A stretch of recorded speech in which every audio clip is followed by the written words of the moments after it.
Welcome back to Fox and Friends. Two Minnesota lawmakers are calling for an audit of coronavirus deaths in the state. They raised the alarm after reviewing data from nearly 3,000 death certificates, and they found that 800 of those counted as a COVID death actually didn't have COVID as an underlying cause of death. Joining me now are Minnesota state lawmakers Mary Franson and Scott Jensen, who is also a practicing physician. Welcome to you both. Let me start by asking you, Mary, what motivated you to take a look into this data? Thank you. So some concerned citizens came forward, and they actually had the death files from the Minnesota Department of Health that they had purchased and asked me to take a look at what they were seeing. There was a lot of data, so I enlisted a team of some pretty smart people to look at it, including Dr. Jensen. And what we did is we reprocessed that death file. We isolated the cases where COVID-19 is the underlying cause of death, as well as the deaths where COVID is mentioned, but not listed as the underlying cause of death. And through this process, we found clear-cut examples from the Minnesota Department of Health's own files, public records, Rachel, of suicide, a drowning, an auto accident where the passenger was ejected from the vehicle. We found dementia. Those are the sad cases, really sad cases when they're dying of dementia, but also being classified as a COVID death, and strokes. I also just was so shocked at what I found that I just could not keep silent.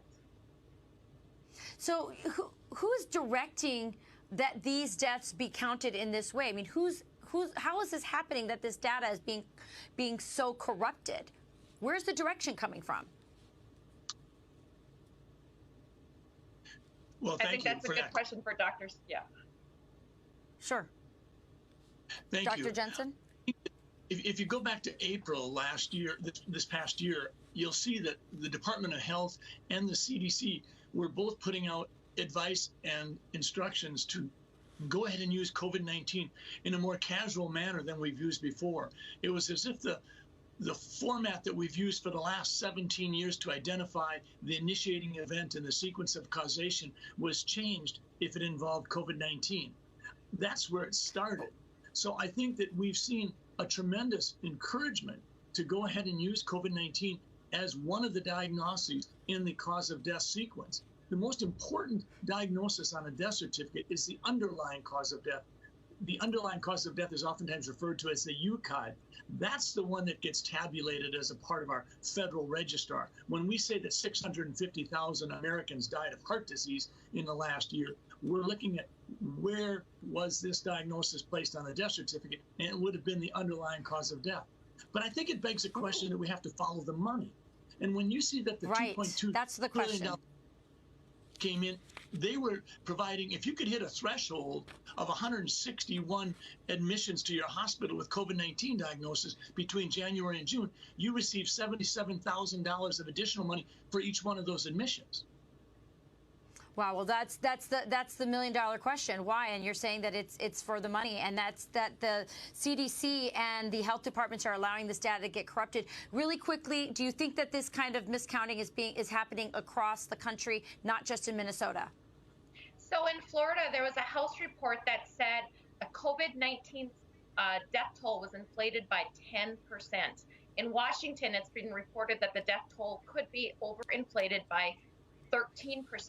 And in Colorado, it has been reported that at least 2 cases of gunshot victims were being classified as COVID-19 deaths. And that is why we are calling for a full audit. And President Trump, if you are watching Fox and Friends this morning, I am asking you to request a full audit of every single state in the nation, because Minnesota is not an anomaly.